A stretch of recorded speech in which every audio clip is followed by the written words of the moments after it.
Megastar Shakib খানের upcoming তুফান cinema নিয়ে শাকিব ভক্তের কাণ্ড দেখেন।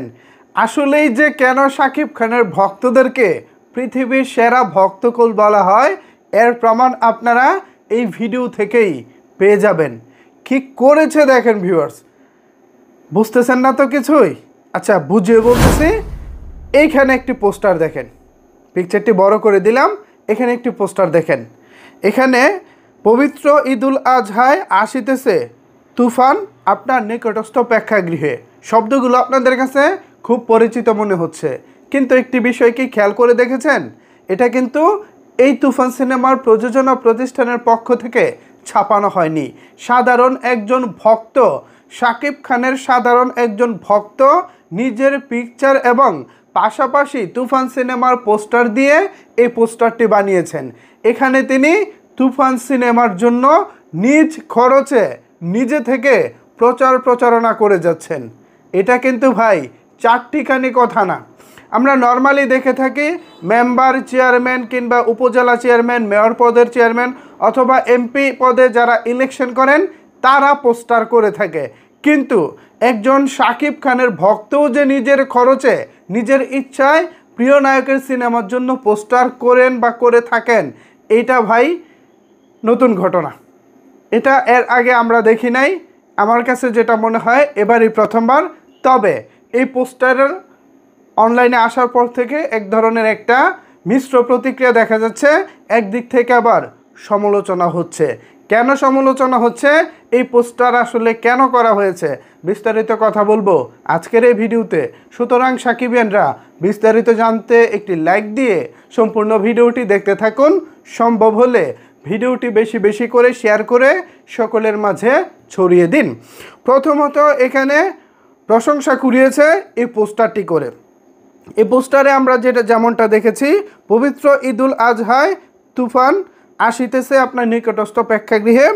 এরপরে যেটা হয়েছে, এখানে রায়হান রাফি পরিচালিত সুপারস্টার শাকিব খান, মিমি চক্রবর্তী, চঞ্চল চৌধুরী, মাসুমা রহমান নাবিলা, ফজলুল হক বাবু, এখানে হবে ফজলুর রহমান বাবু, যাই হোক, শেষে তিনি লিখেছেন আফরান নিশো। এখন প্রশ্ন হচ্ছে ভাই, আফরান নিশো কোত্থেকে আসলো? তুফানে তো আফরান নিশো নাই। তাহলে এই যে ভক্ত এখানে কিছু অভিনেতা অভিনেত্রীর নাম এখানে দিয়েছেন, শেষে আফরান নিশোর নামটা এসেছে, এটা কোত্থেকে আসলো? কেনই বা এসেছে? এটা কি কোনো চক্রান্ত? একজন সাকিবিয়ান মনে করতেছে, অন্য আরেকটি পোস্টে দেখলাম একজন সাকিবিয়ান মনে করতেছে এইটা নিশু ভক্তদের একটা চক্রান্ত অথবা তুফান টিমের পক্ষ থেকে একটা চক্রান্ত। কীরকম চক্রান্ত?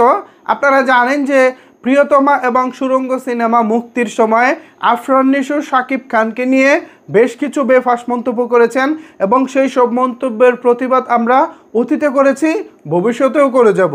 শাকিব খানের কোনো সিনেমায় কোনোভাবেই আমরা আফরান নিশোকে চাই না। আফরান নিশোর যদি যোগ্যতা থাকে, আফরান নিশোর যদি জনপ্রিয়তা থাকে, তিনি তার মতো করে আলাদা সে মাঠে লড়ে যাক, আমাদের কোনো আপত্তি নাই। তার মতো করে সে ভালো ভালো সিনেমা করুক, তাতেও আমাদের কোনো আপত্তি নাই। তার একটা ফ্যান বেস থাকলে তারা তাদেরকে সাপোর্ট করব। কিন্তু আমার প্রশ্ন হচ্ছে, শাকিব খানের সিনেমায় তাকে রাখতে হবে কেন?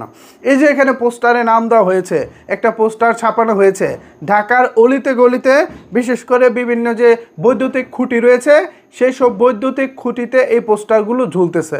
এখন এই যে আফরান নিশোর নামটা দেওয়া হয়েছে, এই আফরান নিশোর নামটা পোস্টারে দেওয়াকে কেন্দ্র করে যদি এখন তুফান টিম বলে পাবলিক ডিমান্ডের কারণে আমরা তুফানে আফরান নিশোকে রেখেছি, আমরা কিন্তু কেউ জানি না আসলে তুফান সিনেমার মেন ভিলেনটা আসলে কে, যিশু সেন নাকি আফরান নিশো নাকি অন্য কেউ।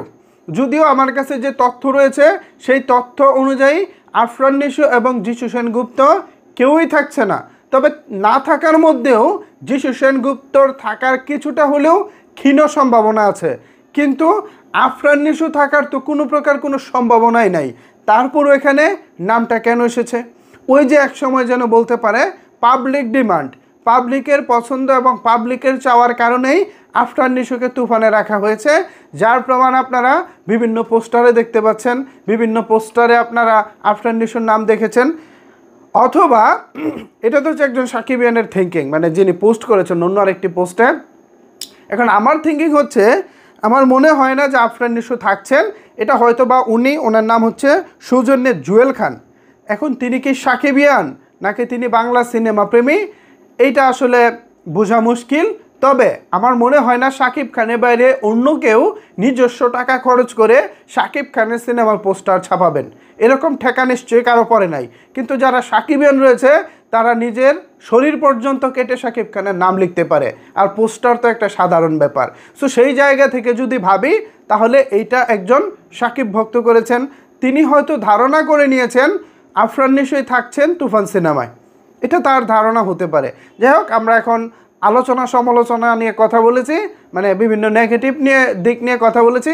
এবার চলেন পজিটিভ বিষয়গুলো নিয়ে কথা বলি।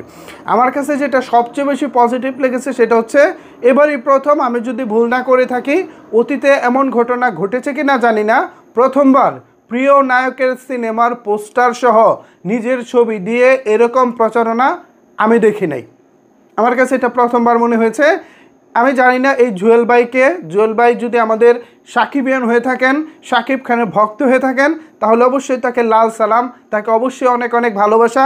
এছাড়াও যদি তার উদ্দেশ্য সৎ হয়ে থাকে, তিনি যদি সাকিবিয়ান নাও হয়ে থাকেন, তারপরও তার জন্য অনেক অনেক ভালোবাসা।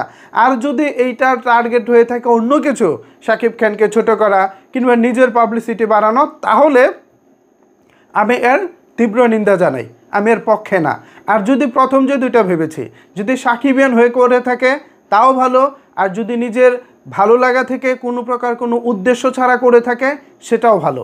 বাট এখানে যদি কোনো উদ্দেশ্য থেকে থাকে তাহলে সেটা নিশ্চয়ই ভালো কিছু হবে না। আর যদি সর্বোপরি উনি একজন সাকিবিয়ানই হয়ে থাকে, তাহলে এই ভক্তের কাণ্ডে আমরা সকল সাকিবিয়ান, শাকিব খানের অনুসারীরা বা শাকিব খানের শুভাকাঙ্ক্ষীরা অত্যন্ত খুশি, অত্যন্ত হ্যাপি। আমরা চাই এরকম কর্মকাণ্ড আমাদের প্রিয় নায়ককে নিয়ে বারবার হোক। সো ভিউয়ার্স, এখানে আমার কাছে পোস্টারটা দারুণ লেগেছে। পবিত্র ঈদুল আজহায় আসিতেছে তুফান আপনার নিকটস্থ প্রেক্ষাগৃহে, মানে সিনেমা হলে। রায়হান রাফি পরিচালিত, সুপারস্টার শাকিব খান, মিমি চক্রবর্তী, চঞ্চল চৌধুরী, মাসুবা রহমান নাবিলা, ফজলুল হক বাবু এবং শেষে যেটা দিয়েছে আফরান নিশো। এই নামটা ছাড়া বাদবাকি সব ঠিকঠাক এবং সব কিছুই দারুণ। এখন এই জুয়েল খান ভাইটাকে আমি কোথায় যেন দেখেছি, তাকে আমার খুব পরিচিত মনে হচ্ছে। যাই হোক, হোয়াট এভার, সব কিছু মিলে আমার কাছে বেশ ভালোই লেগেছে। আমার জায়গা থেকে আমি পোস্টার এবং বর্তমান সামগ্রিক পরিস্থিতি নিয়ে বিশ্লেষণ করার চেষ্টা করেছি। এ বিষয়ে যদি আপনাদের কোনো কিছু বলার থাকে, আপনার কোনো মূল্যবান মতামত থেকে থাকে, অবশ্যই কিন্তু নিচের কমেন্ট বক্সে জানাবেন। আপনাদের প্রত্যেকটা মূল্যবান মতামত আমার কাছে সামনে এগিয়ে যাওয়ার অনেক অনেক বেশি অনুপ্রেরণা। আমি চেষ্টা করি আপনাদের কমেন্টগুলো পড়ার জন্য এবং সেখান থেকে নিজেকে শুধরানোর জন্য। সুতরাং সাকিবিয়ানরা, আপনারা অবশ্যই কমেন্ট করবেন। পাশাপাশি চ্যানেলে নতুন হয়ে থাকলে চ্যানেলটি সাবস্ক্রাইব করবেন। একই সাথে ফেসবুকে নতুন হয়ে থাকলে পেজটি ফলো করে সাথেই থাকবেন। ধন্যবাদ সবাইকে সম্পূর্ণ ভিডিওটি দেখার জন্য।